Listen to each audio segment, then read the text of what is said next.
So I begin my sermon by saying that this past week I came across a social media challenge, and it was a challenge that was encouraging people to wear masks. And it was called the Who Am I Mask Challenge. And it caught my attention because the person who came up with this idea was an Episcopalian. So that sort of caught my eye. His name's William Walker. He lives out in California and he's a TV screenwriter. And so he was bothered that he saw all these people walking around without masks, and he decided he wanted to do something. So he created this social media challenge. And the way his challenge works is that he invites people to make and post 2-minute videos of themselves where they take off their mask, they speak for 2 minutes about who they are and why they think it's important to wear a mask, and then they put it back on. And they post it on Instagram and all these different social media outlets. So if you do hashtag Who Am I Mask Challenge, what you'll find is all these video clips of people, famous, not so famous, old, young, doctors, artists, nurses. You'll get all these video clips of them talking just a little bit about who they are. Like, I'm a doctor, I'm a father, and why it is that they think it's important to wear a mask.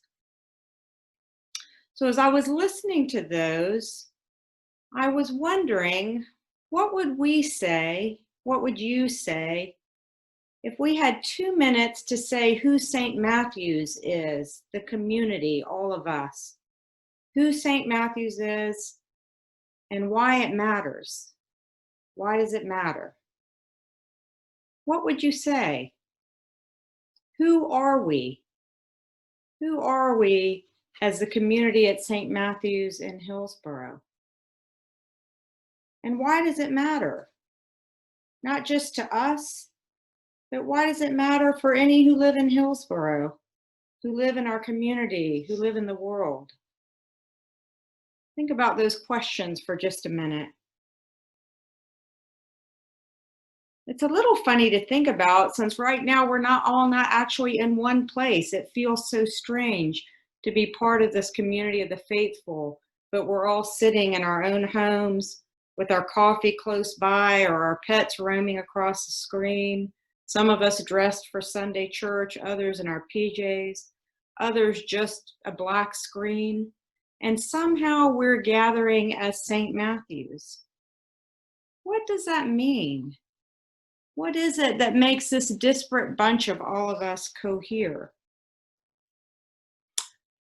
Well, I thought it'd be a good idea to think about that on the feast day of our patron saint, St. Matthew.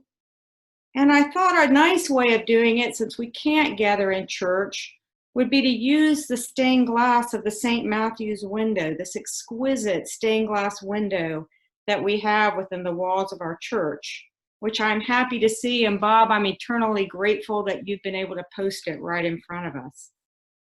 This is the window that's nearest to the baptismal font, closest to the organ if you walk all the way up inside the church. So this window was created in the 1930s by a stained glass artist named Lawrence Saint. An interesting side note is that Rowan Grant actually did the funeral of Lawrence Saint when they lived outside of DC at National Cathedral. So I was interested to learn that. Anyway, Lawrence Saint played a huge role in the recovery of medieval stained glass technique, all of which began in the late 19th century, led by Tiffany. And Lawrence Saint found himself as a stained glass artist caught up in that revival.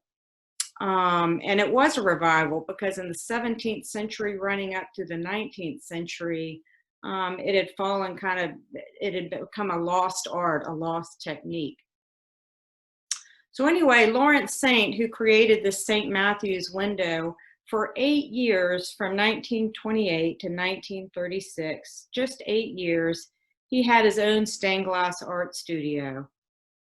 And it was during those 8 years that he created 40 stained glass windows. 20 of those can be found in the National Cathedral, where he was commissioned to do a whole series of windows. And he was in the midst of those. The depression hit and funds ran dry. And so it was at that point that he broke out on his own. So you'll see 20 of his windows in the National Cathedral. And then there are 20 more of his career that are sort of spread out and about. And we're lucky enough at St. Matthew's to have one of those because it's a gem.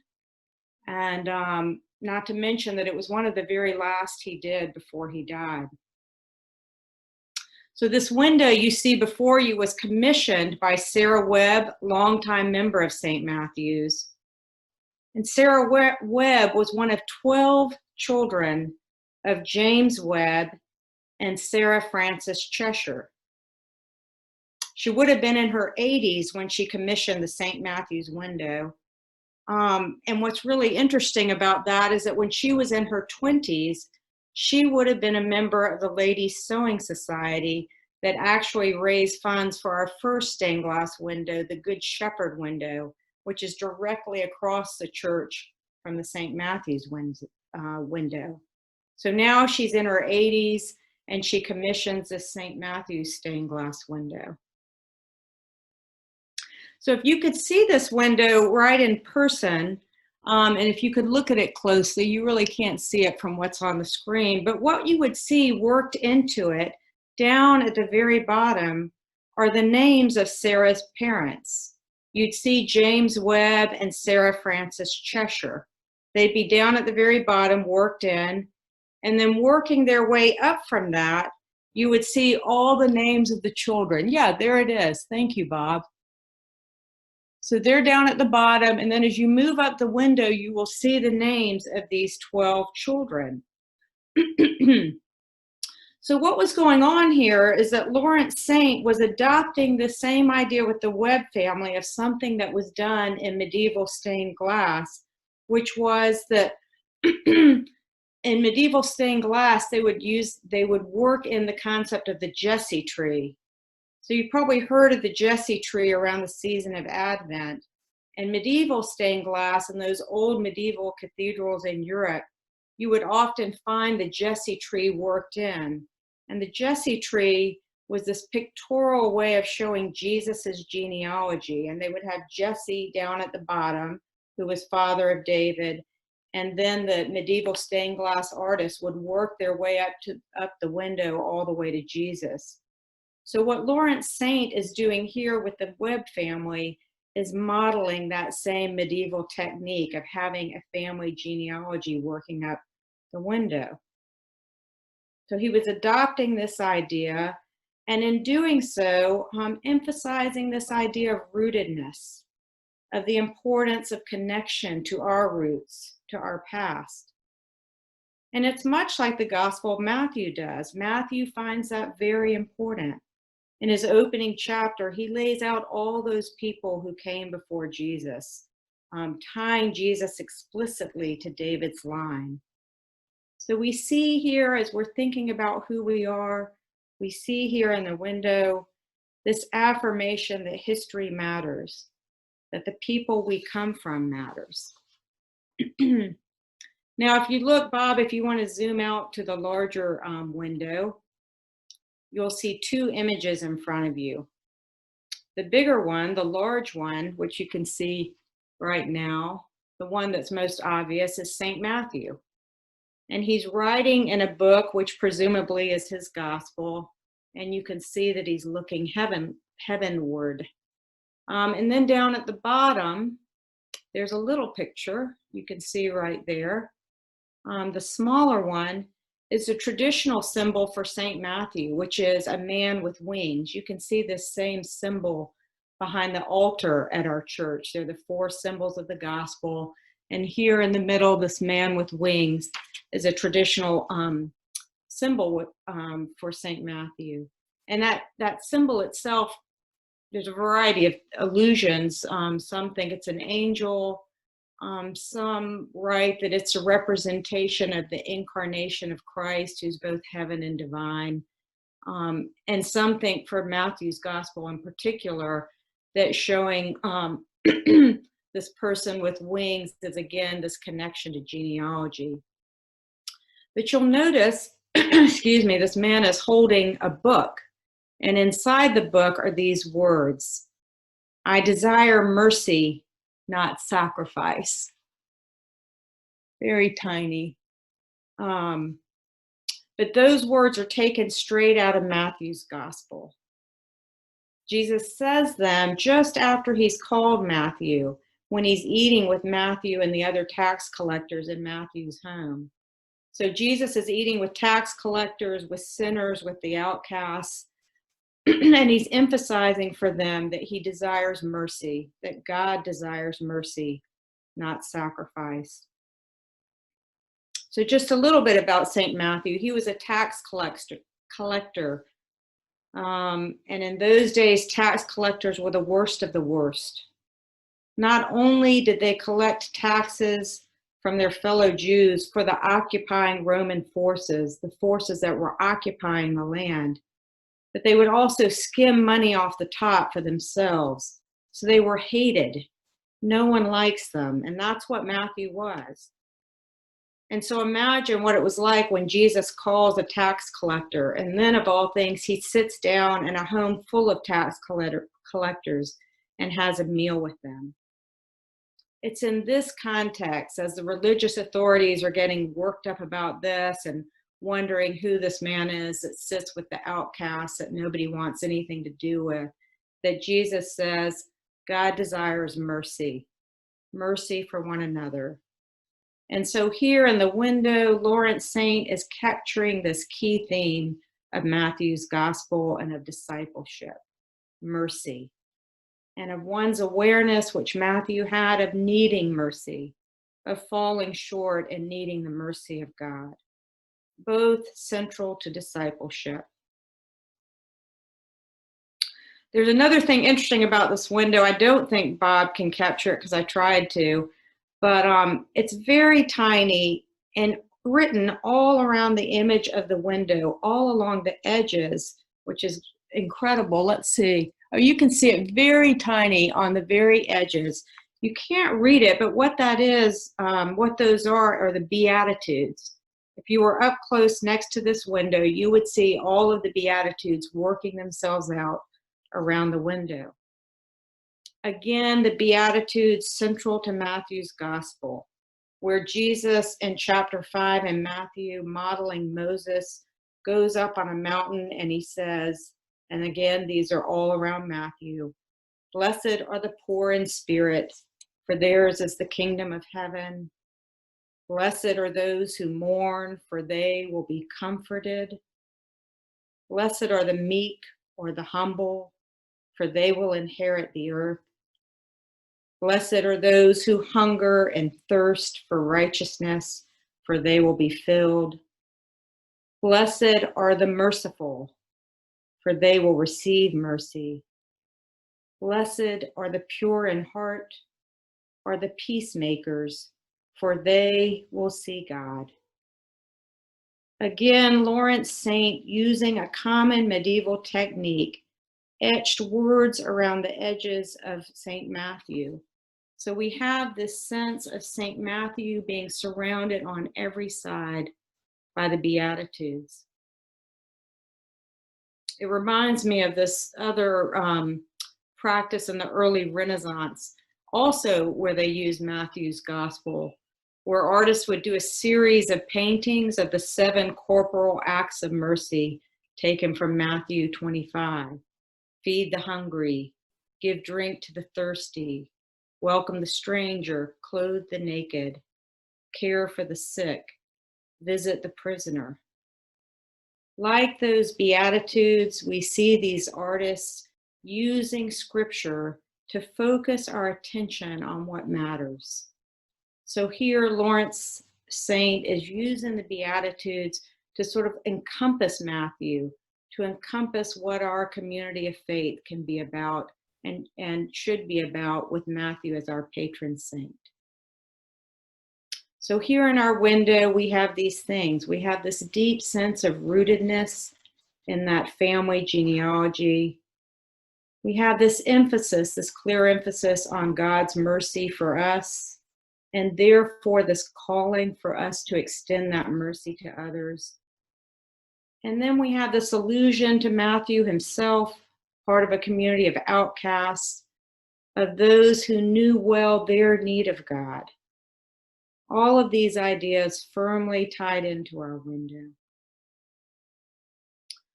So I want to take just a moment to share a little bit actually about how this beautiful window was made.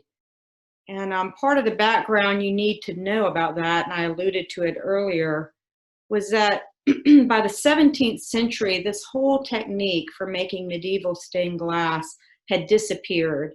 It had just gone out of, it was no longer being done. It was so arduous and labor intensive. And it had been replaced by a simpler technique that was still involved, but that really didn't get this kind of gorgeous color and result. So the technique that had come about then, that didn't have as rich result, it involved just simply painting onto white glass of a window with colored enamels. So you're just painting the color onto the window. And so the result you'd get from that was just a more straightforward, less textured image, almost like something that in a coloring page where you're filling in the color. And if you want a good example of that, you can go to our website where under archives there are pictures of our stained glass windows. And that Good Shepherd window, the one I mentioned that had been commissioned by the Ladies Sewing Society in the 1900s, that window is an example of this less involved technique. And if you can remember it in your head, it has a lot less of the richly textured, nuanced imaging as the St. Matthew's stained glass window. So the Tiffany stained glass windows and then St. Lawrence following in that started this revival in the late 1800s to recover this medieval technique. And so in this window before us, also in our Tiffany Angel window, which is to the left, which again has that exquisite detail and coloring, these are two examples of this medieval technique that Lawrence Saint was a part. And there were two parts to the process of creating windows like this. The first step was glazing. And in glazing, they would take thousands of tiny pieces of glass and all these color variations, and they would cut them and fit them together to create the image. And they would bind them with molten lead, which wasn't a hard lead, but which had give to it. So in the St. Matthew's window alone, there are at least 1,500 variations of color in this window. So 1,500 variations of color in these tiny pieces of stained glass. 300 formulas alone were used for the blues in this window, and 300 for red. So imagine all those pieces of glass and all those different colors being fit together and arrayed. And then imagine the lead that holds the tiny pieces together, or that would hold the pieces that get together.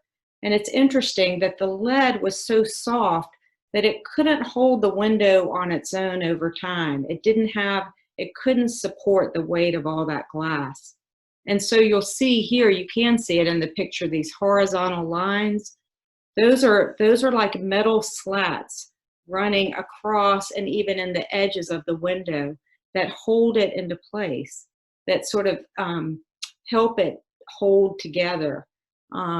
So you can see the little lines too, but the molten lead was softer or more malleable, but it needs those hard, firm bars to hold it into place. And believe it or not, those bars and the molten lead were really essential to the aesthetics. They helped break up all this multitude of color so that your eye can see it. So, you know, a bar across a stained glass window, in your head, it doesn't sound like it works, but if you look at it, you realize how it helps break up the window into pieces and draws your eye to the rich variation in the color. So that's the first part of the process, which was glazing, fitting, you know, these thousands of pieces together using the molten lead. And then the second part of the process was called painting. But it wasn't painting on color, as in this other way of doing things. Here it was more filling in the details of the image, like the folds in his clothes, filling in those details. And they used an opaque brown enamel to do that, just to give detail. And then after they filled in the detail with this enamel paint, this brown paint, the whole thing was then fired into, the final thing. The enamel, the brown enamel, was fired into the colored glass. And then the result was you were left with this gorgeous, richly detailed blending of color in the window. So why do I share all this detail about the process? Well, first of all, I think it's really interesting. And there's a book in the St. Matthew's Library that goes into more detail about it, which is fascinating if you're interested in reading more. But I share it too, because as I was reading about it, in my mind, I realized that this technique, this window, seems an apt metaphor for us as we think about who we are as a St. Matthew's community. So take a moment and just think about this place, about St. Matthew's, the physical grounds of St. Matthew's, and think about all the people who've come through its doors over time. All the people who've labored over the various physical parts of it. Lawrence Saint laboring over these pieces of glass and this one stained glass window and all the other stained glass windows. All the people who've come through our doors to pray, to kneel, to take communion, to sit in the quiet. And think about those people too as much a part of our history as all of us, or as the people who gave the windows or the land.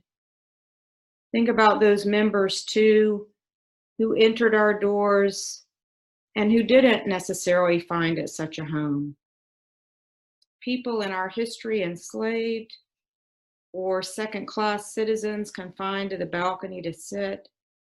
Some likely coming under threat of punishment from the one who owned them. We know a few of their names: Kitty, Mary Cameron, the bricklayers, who we don't know if they ever came into the church.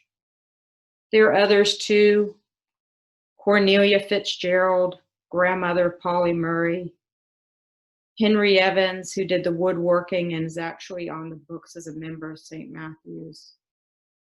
Think of all of these people, children of God, a part of our past just as the Webbs and all of us, and all who more comfortably can think of this place as our home.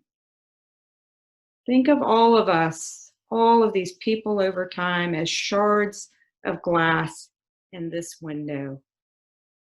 Different colors, thousands of them, held together by that tenuous lead, that malleable lead that bends, that can't hold itself, sometimes maybe even sags or breaks under the weight of it all. Take a moment and just think about that.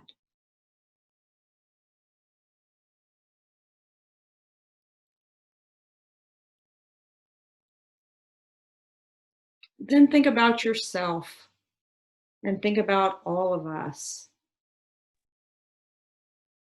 Imagine yourself, imagine all of us here on this Zoom call as shards of glass in that window. Where is your color? Where is your piece of that window?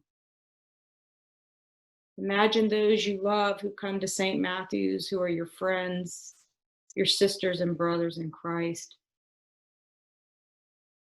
Maybe relatives you know who buried in our churchyard. Imagine all of those people as shards of glass in this window. And maybe even imagine those you find difficult. And take a minute to think about them as a shard of glass in the window. And then think about all those people yet to come through our doors, to visit our church, to join it, to tenderly care for it, to do repairs, to shine the floor, to work on the windows. Think about all those people who haven't come through our doors yet, who will be coming through in years to come. All of us shards of glass in time, markers of history, some glorious, some painful, some difficult, and all of us being held together now by this soft lead that alone can't hold us. But then we have those heavy solid bars cutting across, coming down the edges, holding all of us somehow together, girding it up under God's more glorious vision of kingdom, a beloved community. Somehow there is something outside ourselves holding us all together, unwavering, and yet still calling us to move deeper into what it means to be the community of St. Matthew's, deeper into what it means to be reconciled to our past and to those in the community around us, deeper into mercy, deeper into asking forgiveness for things done and left undone from our past in our communion across time, deeper into healing and into reconciliation within ourselves and with our world. Think about that more glorious vision of God's kingdom of beloved community. And then concretely ask yourself, what would that look like in our time at St. Matthew's? What does mercy look like for us right here and right now in this time? We hold before us imperfectly on Zoom, but nevertheless an aspirational vision of beauty at St. Matthew's, a vision of God's beauty that keeps calling us deeper into God's kingdom. And it's all of it wrapped up into the beauty of this window, held together tenuously but firmly. And it's surrounded by these beatitudes that call us, that keep calling us into this higher righteousness that Matthew writes about, calling us to mercy, to compassion, to praying for our enemies, to peace, to simply loving God's world. And somehow we still gather and we hold out the hope that we can be part of this beloved community, not yet fully realized, but that we're still working on, that we taste when we gather for communion, so that as the embodied Christ on this earth, we can live more fully into its beauty. It's the embodied forgiving love of God in Christ, of which we are all a part. And it's this embodied love of Christ which we're called to share with the world, not so much in the way of bringing it to others, but living into it, living into what's already been done for us and what's already there all around us. Seeing God in the other and loving that knowledge, well beyond whatever love we have for ourselves and for this place. Finding God not outside our brokenness, but in it with us, in our willingness to acknowledge our brokenness, to acknowledge things within our communion, not only that we celebrate and enjoy, but that we grieve as well. Our frailty as Christ's body, our not knowing, and our willingness to stand with others in their own frailty, and then to love. Not just ourselves and not just our community that cares for each other, but the whole world, the whole wide world around us. Every person we meet as a child of God. That, as the Beatitudes say, is where we will ultimately find blessing. That is where we will see God, and where this window finally, in God's good time, will shine in the absolute fullness of its glory. Amen.